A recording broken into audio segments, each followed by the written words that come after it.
तो नर्स को समझ नहीं आया वो क्या बोल रहा है, और वो बोली कि मुझे 5 साल हो गए हैं यहां पर, जब से मैं आई हूं तब से तो ये काली दीवार यहां पर है। तब जाकर के उसको समझ आया कि उसका वो दोस्त उससे झूठ बोल रहा था। और उसने नर्स से पूछा, अगर ये काली दीवार पिछले 5 साल से यहां पर है तो मेरे दोस्त ने मुझसे झूठ क्यों कहा? तो नर्स थोड़ा सा मुस्कुराई और बोली कि मैं ये तो नहीं जानती कि उन्होंने आपसे झूठ क्यों कहा, लेकिन मैं इतना जरूर जानती हूं कि जो भी कुछ उन्होंने आपसे कहा उसी वजह से आप अभी अपने पैरों पर खड़े हैं।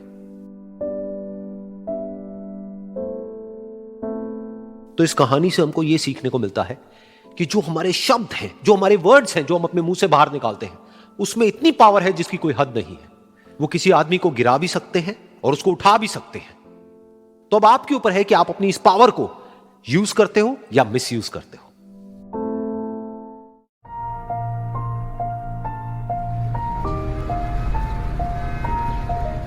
एक बार एक छोटी सी बच्ची हाथ में मिट्टी की गुल्लक लेकर के भागती हुई एक दवाइयों की दुकान पर गई। वो काफी देर तक वहां पर खड़ी रही, लेकिन दुकानदार का ध्यान उसकी तरफ नहीं गया क्योंकि और भी बहुत सारे लोग खड़े हुए थे। उसने दुकानदार को कई बार बुलाया, लेकिन वहां पर भीड़ इतनी थी कि दुकानदार का ध्यान उसकी तरफ गया ही नहीं। और फिर उस बच्ची को थोड़ा सा गुस्सा आया तो उसने अपनी मिट्टी की गुल्लक लेकर के वहीं काउंटर पर जोर से रख दी, जिसके बाद में जो दुकानदार था और जितने भी लोग खड़े थे वो सब उस बच्ची की तरफ देखने लग गए। और फिर उस दुकानदार ने उस बच्ची से पूछा, बेटे आपको क्या चाहिए? तो वो बड़े ही भोलेपन से बोली कि मुझे एक चमत्कार चाहिए। ये सुनकर के दुकानदार को कुछ समझ नहीं आया, ना ही वहां पर जो लोग थे उनको कुछ समझ में आया, और सब उसकी तरफ देखने लग गए। फिर दुकानदार ने बोला, बेटे चमत्कार तो यहां पर नहीं मिलता है।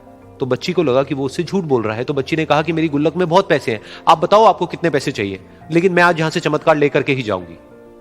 तो वहीं काउंटर पे एक और आदमी खड़ा था, उसने उस बच्ची से पूछा कि बेटे क्यों चाहिए तुमको चमत्कार? तब उस बच्ची ने अपनी कहानी बताई कि अभी कुछ दिन पहले मेरे भाई के सर में बहुत तेज दर्द हुआ, तो मेरे पापा मम्मी उसको हॉस्पिटल ले गए। उसके बाद कई दिन तक मेरा भाई घर नहीं आया। तो मैंने कई बार अपने पापा से पूछा, लेकिन उन्होंने मुझे कुछ नहीं बताया। उन्होंने बार बार यही कहा कि वो आ जाएगा, वो कल आ जाएगा, वो कल आ जाएगा, लेकिन वो आ ही नहीं रहा था। तो मैंने देखा कि मम्मी रो रही है। अब पापा मम्मी को कह रहे थे कि उसकी दवाइयों के लिए और उसके इलाज के लिए जितने पैसे चाहिए उतने मेरे पास में नहीं है, अब उसको कोई चमत्कार ही बचा सकता है। तब मुझे लगा कि अगर मेरे पापा के पास में इतने पैसे नहीं भी हैं तो क्या हुआ, मेरे पास में तो है। तो मैंने जितने भी पैसे जोड़ रखे हैं वो सारे लेकर के मैं इस दवाई की दुकान पर आई। फिर उस आदमी ने उस बच्ची से पूछा, कितने पैसे हैं तुम्हारे पास में? ये सुनते ही उस बच्ची ने अपनी गुल्लक उठाई, जमीन पर फेंकी और तोड़ दी और पैसे गिनने लग गई।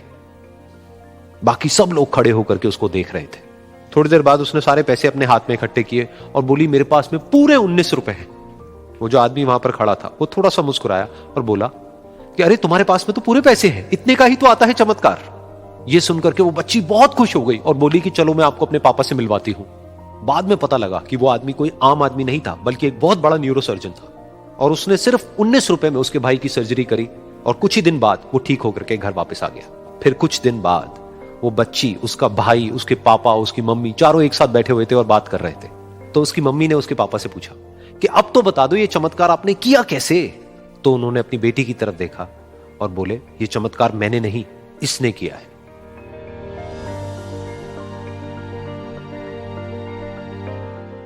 तो यहां पर एक बहुत बड़ी बात है जो हम उस छोटी सी बच्ची से सीख सकते हैं कि जिंदगी में कभी कभी ऐसा होता है कि हमको कोई रास्ता नजर नहीं आ रहा होता है और हम लोग हिम्मत हार जाते हैं। तब हमारे अंदर एक बच्चा होता है जो कोशिश करने से कभी भी पीछे नहीं हटता है। वो हार मानने को तैयार नहीं होता है क्योंकि उसको ना शब्द समझ नहीं आता है।